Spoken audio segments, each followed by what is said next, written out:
It has been asked why it is that the Bible, in the Old Testament, specifically seems to forbid male homosexuality, saying a man shall not lie with another man, but does not say anything about lesbianism. Now, there's some people who have kind of tried to talk something into it and said, well, if same sex is forbidden to men, it must also have been forbidden to women.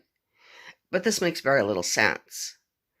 The fact is that in those days, in that culture, a man could have more than one wife, but there were no cases of a woman having more than one husband. So the fact that women were forbidden from having multiple husbands does not mean that the men were forbidden from having multiple wives. Similarly, the fact that men were forbidden from lying with another man does not mean that women were forbidden from lying with another woman. Now, we do have the question, though, of why is it that the Old Testament Hebrews would ban male homosexuality, call it an abomination, but not do something similar with lesbianism? There are several possibilities here. And one of the major ones, oddly enough, is they may not have known it existed. Okay. There is, in fact, a cross-cultural tradition to persecute male homosexuality and, to a large extent, ignore the existence of a female counterpart for it. Okay. I believe that the reason that male homosexuality was outlawed was that in ancient times, the concern was not with overpopulation, but with the possibility of no population, of not being able to sustain population. And the fact is that when a man gets it on with another man, that is lost to reproduction. What he did with him, he can't take that home and get his wife pregnant. Now, nothing similar happens with women. Okay.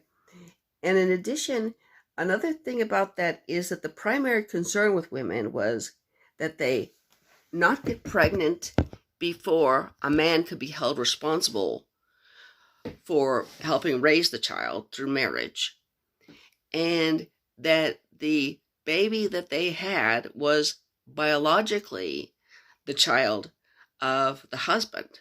Those were the primary concerns with women. So that made fornication a great concern. It made adultery a great concern. It made lesbianism no concern. Okay. Whether, again, they may not have known it existed because they didn't even bother want to know it existed. They weren't concerned with it. There is nothing that two females can do together, no matter how good it feels, that would make either of them less likely to become impregnated when the husband gets home.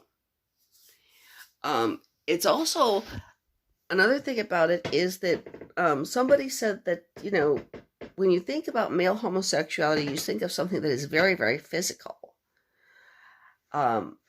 It's kind of hard to draw the line with females. They often express a lot of affection. Women who consider themselves straight and are considered straight will hug, touch, kiss, put their arms around each other, smooch a little bit, trying to draw the line between affection between two women. And this would be especially true if they were young women, young rambunctious women, and what we would call lesbianism. There's not really a firm line there. It'd be very hard to make a bright line. And I think because of that, lesbianism was to a large extent ignored. Another possibility is it was might even have worked to the benefit of the greater society if women could, make out a little bit, and that way, have fewer cat fights if you had multiple wives, if the two of them were making love with each other. And again, I do think that a certain bisexual element in female sexuality has kind of served the greater purpose of, restraining the fornication and adultery that really concerns people when it comes to women. And I think all these are reasons why in the Old Testament there is no prohibition against lesbianism. Nazi Germany did not persecute lesbians, it persecuted male homosexuals, but not nearly to the same extent lesbians. And in Victorian England, private male homosexual conduct could land you in prison. Lesbianism, officially, it did not even exist. There was no law against it.